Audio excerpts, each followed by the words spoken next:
Shalom, shalom frères et sœurs en Christ et bienvenue à la Rhapsodie de ce mardi 7 novembre 2023. La Rhapsodie écrite par le pasteur Chris Oyaki Lomé et la lecture vous est offerte par les vérités de l'Évangile. Le thème d'aujourd'hui est réduit à néant. Et le verset est pris de Hébreux 2, verset 14 qui nous dit « Puisque les enfants participent à la chair et au sang, lui-même y a également participé de la même manière, afin que par la mort, il puisse anéantir celui qui avait le pouvoir de la mort, c'est-à-dire le diable. » Alléluia. Fin du verset. Alors le pasteur dit, quand tu ramènes quelque chose à néant, cela signifie que tu le rends inutile. Tu le ramènes à zéro, à rien. C'est ce que Jésus a fait à celui qui avait le pouvoir de la mort, c'est-à-dire le diable. C'est quelque chose de très crucial que tout chrétien doit comprendre. Le Seigneur Jésus-Christ, par sa mort, a réduit à néant Satan. Il l'a écrasé.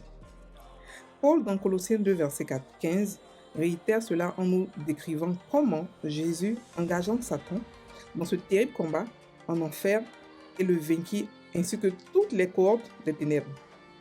Il le dit, il a dépouillé les dominations et les autorités, il les a livrées publiquement en spectacle, en triomphant d'elles par la croix. La traduction de Cognier-Bert dit « Il désarma les principautés et les puissances qui combattaient contre lui. » Alléluia. Les principautés et les puissances sont désarmées complètement, impuissantes. Ils sont réduits à néant. Alléluia.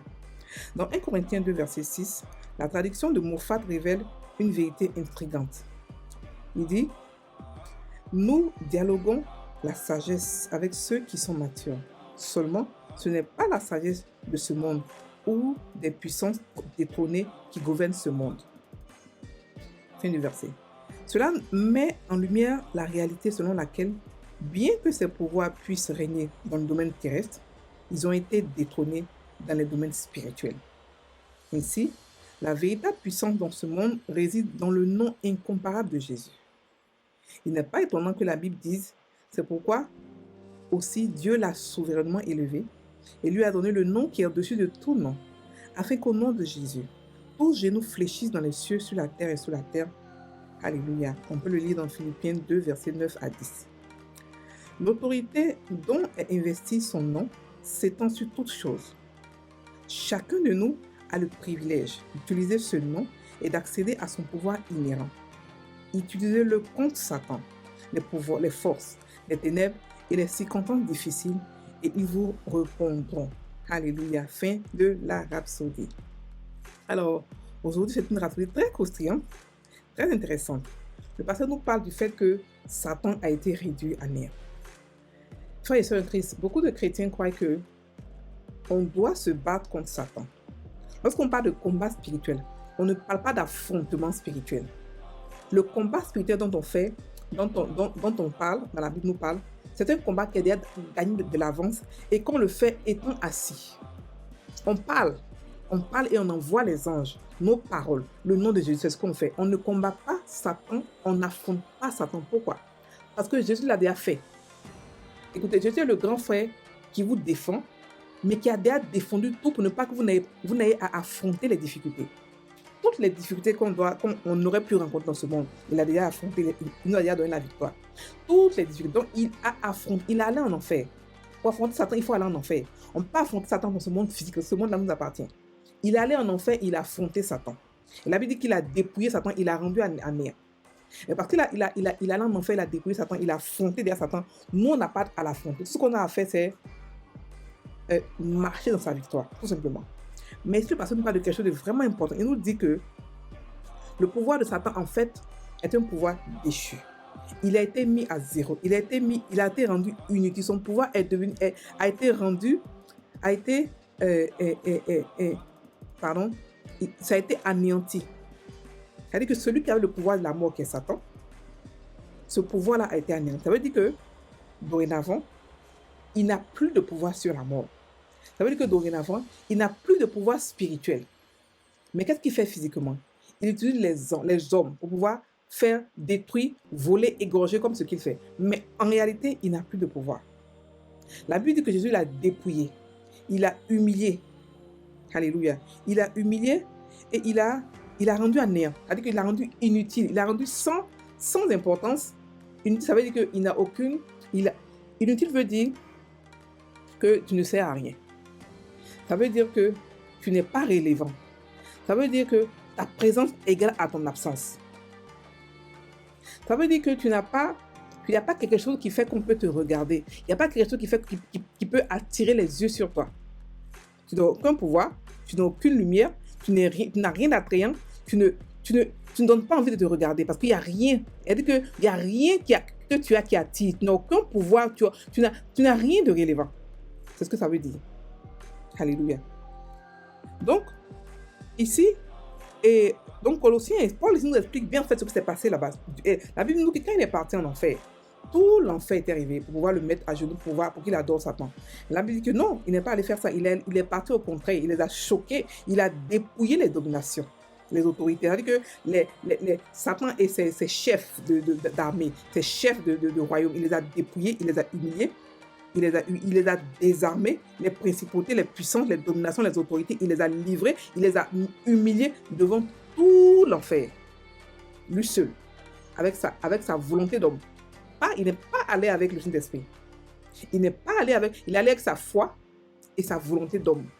Donc, parce que Satan a trahi, a volé le pouvoir d'un homme, il fallait un homme pour pouvoir reprendre ce pouvoir-là. Et Jésus est parti là en tant qu'homme. Et il a humilié Satan. Il lui a montré que tout ce que tu as comme pouvoir, ce n'est que du faux. Ton pouvoir, c'est comme un mirage, ça ne peut rien me faire. Donc, il a démontré que Satan n'est rien. Il n'a jamais été quelque chose, mais il n'a fait que voler le pouvoir d'Adam et pervertir cela. Donc, il a dépouillé, il a désarmé et il a humilié devant tout son royaume. Alléluia. Donc, les principautés sont complètement, ces principautés-là, ces dominations sont complètement inutiles, sont complètement impuissantes. Mais dans le monde physique, ils peuvent travailler au travers des hommes. C'est en cela qu'ils peuvent être dangereux, mais pas pour nous les chrétiens. Il faudrait que le chrétien comprenne qu'on a l'autorité pour pouvoir les chasser. On a l'autorité, même le plus bébé des chrétiens peut les chasser. C'est juste que cette autorité doit grandir.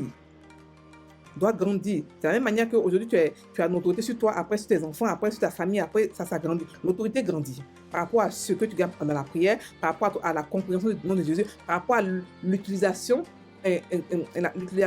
fréquente de ce nom, par rapport au fait que tu vis par ce nom complètement.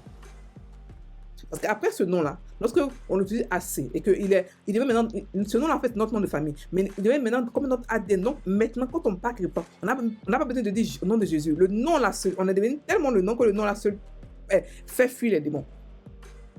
Ok? Donc ils sont anéantis. Ils font beaucoup de bruit, mais en fait, ils sont des miracles. Ils ne peuvent rien faire.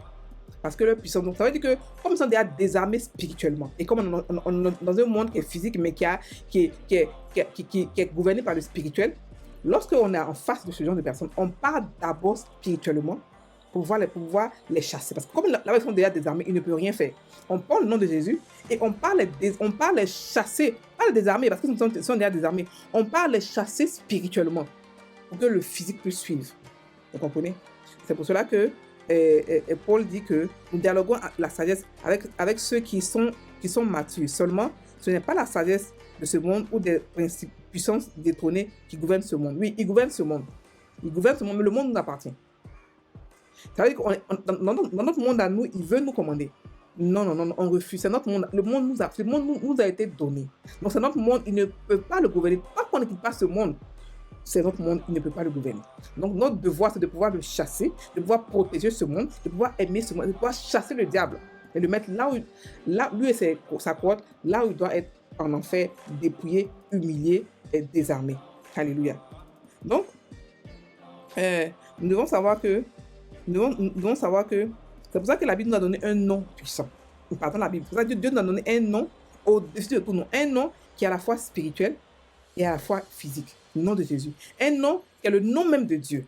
Un nom qui est la terminaison, je veux dire, la conclusion de tous les noms que Dieu avait avant. Jéhovah, Jireh, Jéhovah, Rapha. Maintenant, c'est Jésus. Maintenant, le nom de Dieu, c'est Jésus. C'est pour ça que Jésus est notre nom de famille à tous les chrétiens. Tous, nous appelons Jésus. Parce que c'est Jésus qui vit en nous, c'est lui qui fait l'œuvre, c'est son pouvoir que nous prenons. Et par ce pouvoir-là, tout genou fléchit. C'est-à-dire que tout l'enfer fléchit. Comme on était déjà désarmés, ils comprennent, ils se rappellent. Ils savent que ce nom-là a été déjà un décret de toute manière. Même s'ils ne se rappellent pas, ça a été un décret souverain. Comme quoi, ce nom-là, tout genou fléchit. Et non seulement fléchit, mais tout genou parle, confesse. Après avoir fléchi, tu confesses que Jésus est Seigneur. Donc, c'est comme si toute la création entière est forcée à adorer Jésus par ce nom. À adorer Dieu par ce nom. En ce nom. Donc, ok? Donc, cette autorité s'étend sur toutes choses. Donc, nous devons comprendre que nous devons vivre par ce nom. C'est pour ça qu'on nous a demandé de vivre par ce nom et non par le sang, mais par ce nom. Ce nom-là est l'autorité, pas le sang. Ce nom-là est notre autorité. Ce nom est notre nom. Ce nom, c'est le nom de Dieu. Donc, on vit par lui. Ça veut dire que on fait tout en étant conscient que c'est Jésus qui est en nous, qui fait le boulot. En étant conscient qu'on est des Jésus. Tout simplement. Alléluia. Donc, c'est pour cela que nous devons l'utiliser contre Satan, contre les forces des ténèbres, contre les circonstances de la vie, contre toutes choses. Pas forcément contre même, pour pouvoir faire des ordres, des décrets, pouvoir chasser, pouvoir... En tout cas, de tout faire par ce nom. Ce nom nous a été donné gratuitement. On doit l'utiliser à bon escient. On doit vraiment l'utiliser à volonté. Pour vivre une vie comblée, une vie épanouie, une vie de bonheur, une vie de joie. Alléluia. On va maintenant prendre la prière. Merci Père pour le privilège d'utiliser le nom le plus impressionnant et le plus puissant de Jésus pour effectuer des changements dans ma vie et dans mon monde. Je dirige et je règne sur Satan et sur les principautés des ténèbres, me réjouissant du triomphe et de l'autorité de Christ. Au nom de Jésus.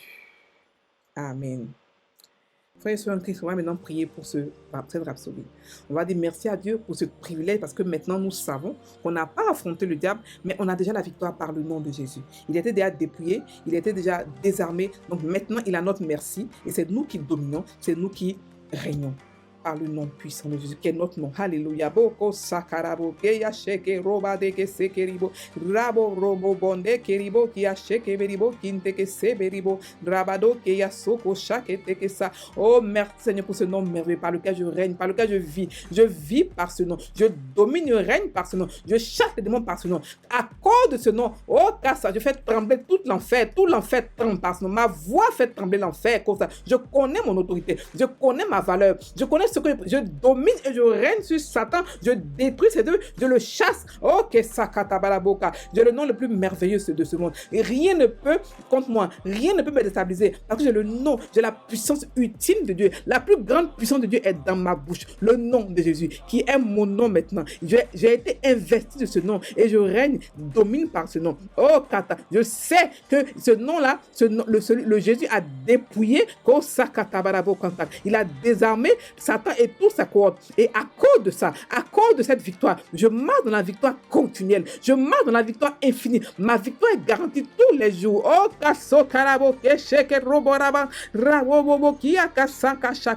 oh, merci Seigneur pour ce nom glorieux, merveilleux que j'ai tous les jours. Je marche dans ce nom. Je vis dans ce nom. Je vis en étant conscient que ce nom-là, que Jésus vit en moi. Ce n'est plus moi qui vis, c'est ce nom-là qui vit en moi. C'est Christ qui vit en moi. C'est Jésus qui vit en moi par ce nom. Oh, rabo kente ke sekeribo kinta baba korobo nekeribo kansankataka. Alléluia, merci Seigneur. Le nom merveilleux de Jésus. Oh, kosotakaka. Je l'utilise pour toutes choses. Je l'utilise dans toutes les circonstances de ma vie. Pour donner des ordres, pour changer ma vie, pour remettre ma vie dans le droit chemin, pour dessiner ce que je vois, pour créer mon avenir, pour créer ma vie, pour dessiner, pour changer tout ce que je n'aime pas. Ce nom-là est mon partenaire le plus sûr de tout ce que je peux avoir. Je donne les ordres par ce nom, je fais des décrets par ce nom, je chasse par ce nom. Je fais tout par le nom de Jésus. Oh, kasata barabo korobo. Alléluia. Merci Seigneur. Alléluia. Donc maintenant, on va maintenant méditer sur le verset d'entrée qui dit Hébreux 2, verset 14, qui nous dit que puisque les enfants participent à la chair et au sang, lui-même y a également participé de la même manière, afin que par la mort, il puisse anéantir celui qui avait le pouvoir de la mort, c'est-à-dire le diable. Alléluia. Merci Seigneur, parce que le